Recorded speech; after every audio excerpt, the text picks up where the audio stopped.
Well, tonight, Donald Trump chose to commemorate and memorialize slavery. Why?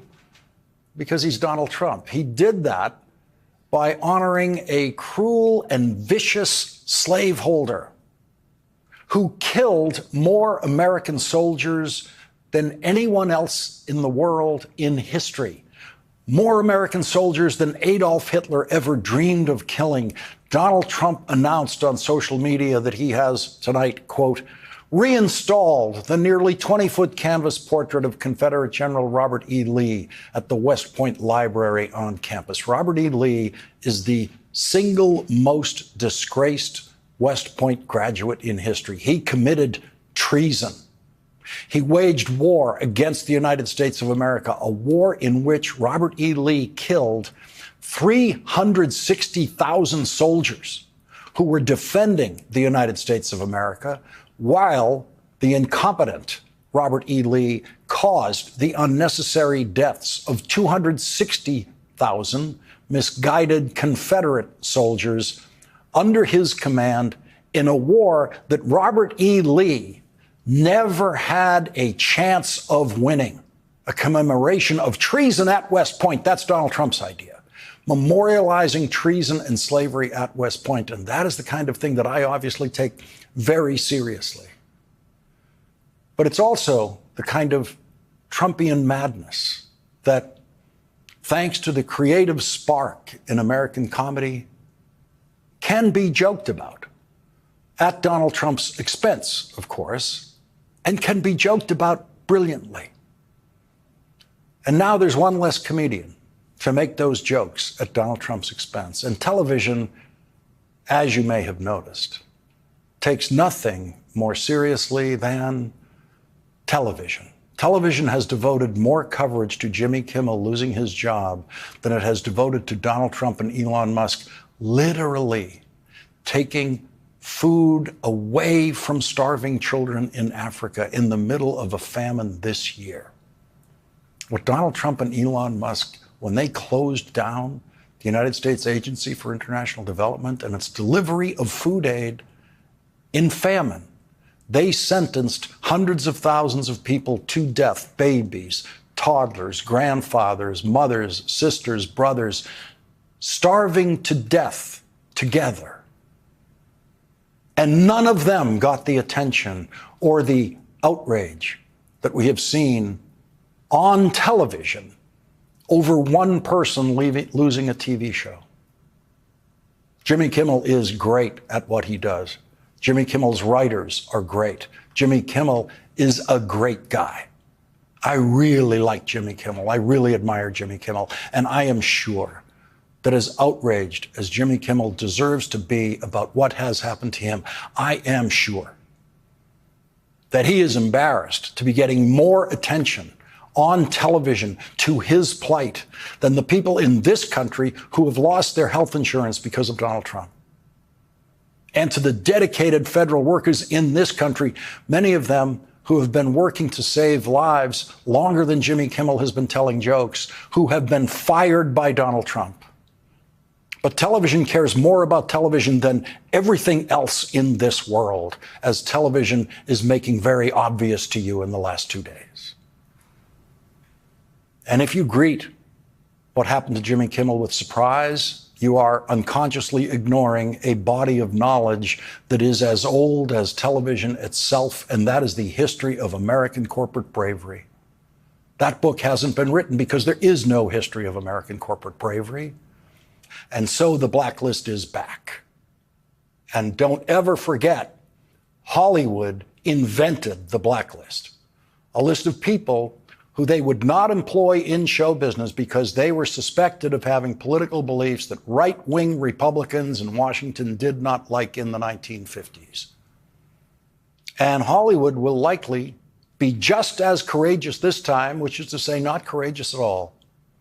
The liberal writers, producers, directors, and actors and production crews who supply ABC's best shows will continue to do so, most likely, and take their paychecks from ABC. It has been 24 hours, and there has not been a single principled resignation from the corporate offices of ABC or Disney. Not one. And you should not expect one, because that's the way corporations behave. And I do not mean to minimize the grotesquerie of what has happened to Jimmy Kimmel, but we shouldn't exaggerate it either. Jimmy Kimmel's First Amendment rights have not been taken away. He can say whatever he wants, but no one has a constitutional right to a TV show.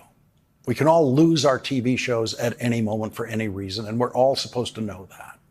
If you're in the TV business and you don't know that, well, you should know it now.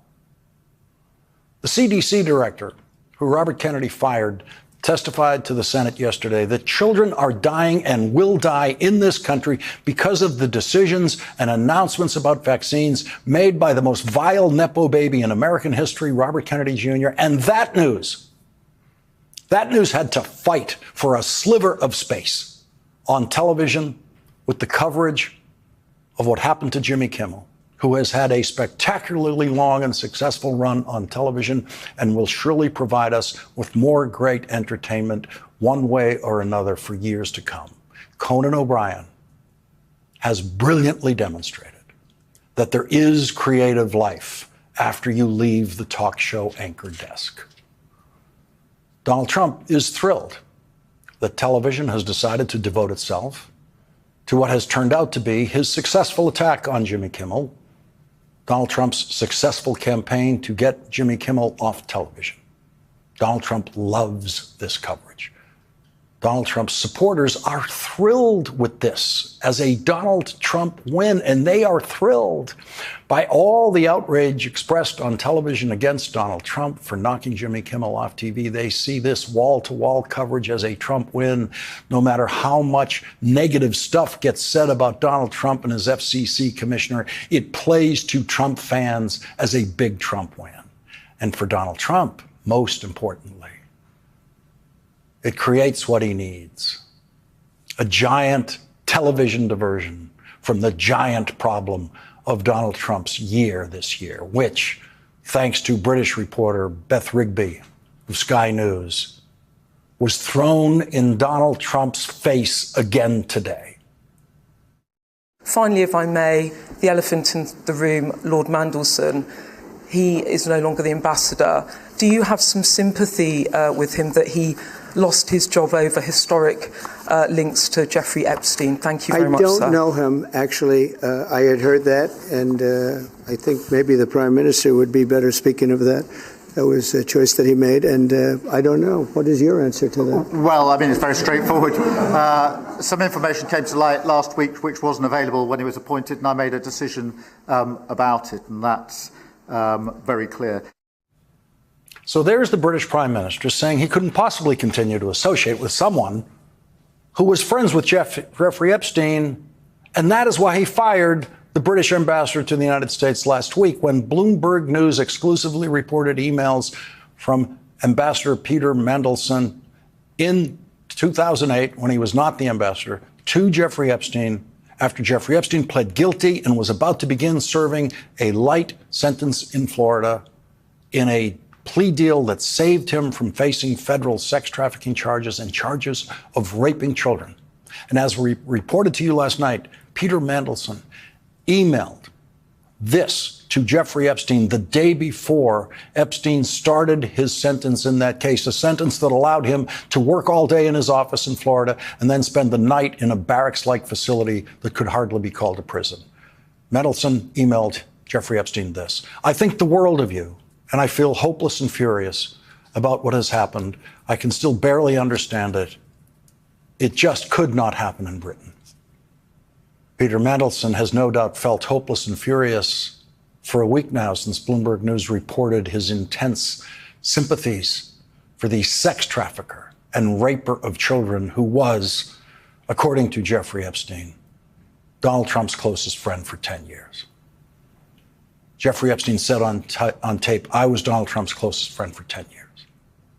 But Donald Trump gets to stand beside that same British Prime Minister today who fired Peter Mandelson last week, fired him for being a friend of Jeffrey Epstein.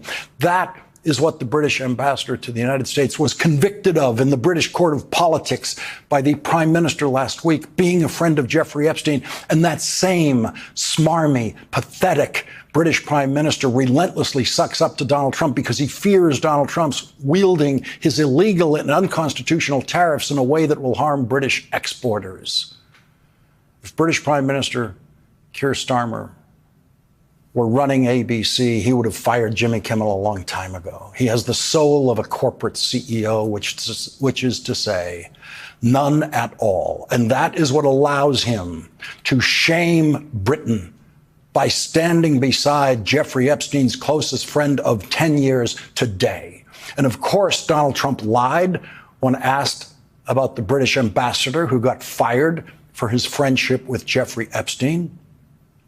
Donald Trump was asked brilliantly by Beth Rigby, do you have some sympathy with him that he lost his job over historic links to Jeffrey Epstein?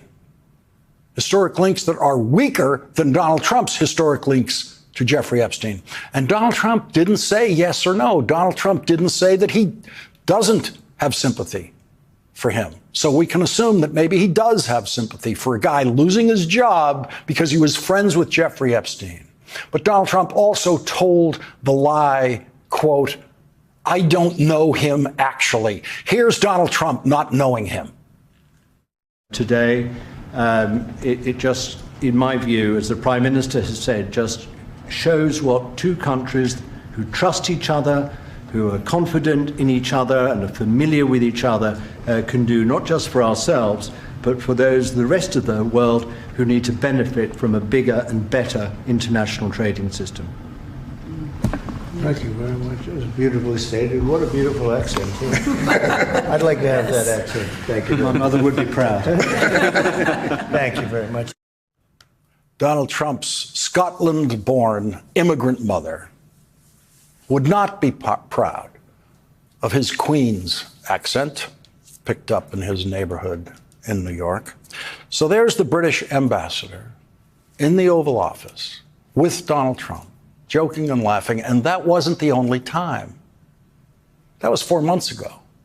But to give Donald Trump the benefit of the doubt here in his 79-year-old weakening neurological state, his ability to remember how many times he's been hanging with the British ambassador in the Oval Office might be a little shaky at this point.